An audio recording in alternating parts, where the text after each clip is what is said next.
Dr. Paul Cleveland with Boundary Stone, and we're here to help you equip you with the resources that you need so that you can appropriately engage your culture and your world and really understand it. Sometimes it seems like a very confusing place. I know it does to me. You look out and go, how in the world can anyone think this?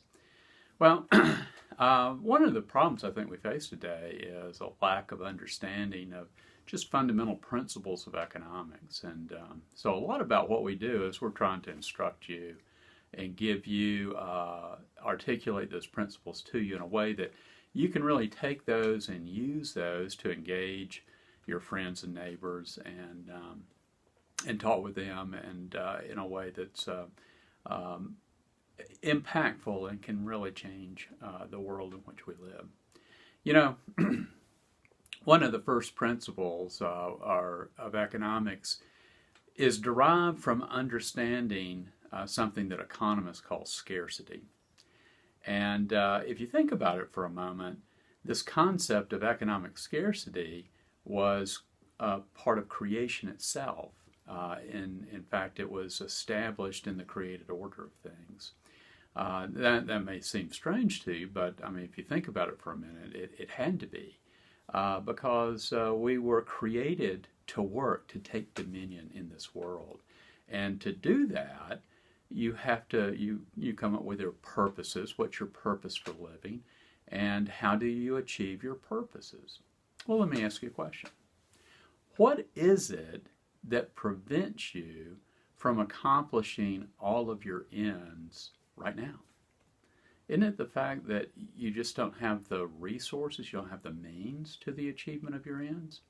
You know, and that was always true. I mean, if we think back to the garden, I mean, Adam certainly and Eve, they had good minds. I mean, they could think through things, but they didn't know everything. They were going to have to figure it out, and they were going to have to come up with purposes and engage their environment and work through those things.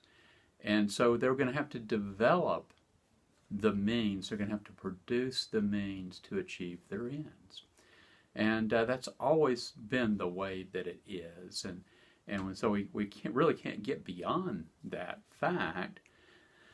Now, we live in a world today where a lot of people are trying to tell you that, we've overcome that problem of scarcity. You know, John Kenneth Galbraith, he tried to argue this way, you know, that that was the scarcity that was in the past, you know, but industrial production, wow, we can produce so much stuff and there's just an overabundance. We have too much stuff.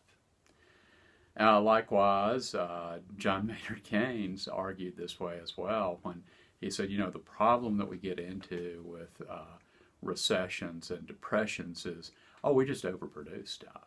And so, you know, we have this general overproduction of things. Well, how can that be true? I mean, if you have not achieved all your ends, then you don't have too much stuff.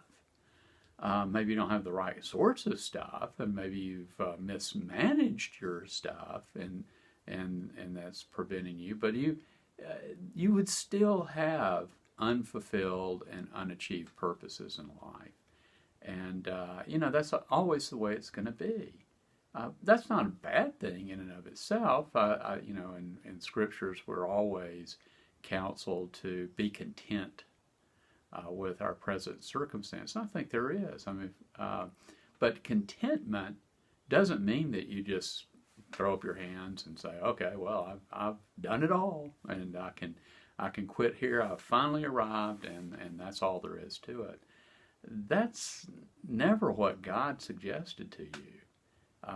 As a matter of fact, I really actually think that the whole purpose was that we would continue to engage in the world that we occupy. Not just the world, but the universe itself. And this is a huge, unimaginable opportunities to engage the environment in which we live and to produce and to be fruitful and to multiply.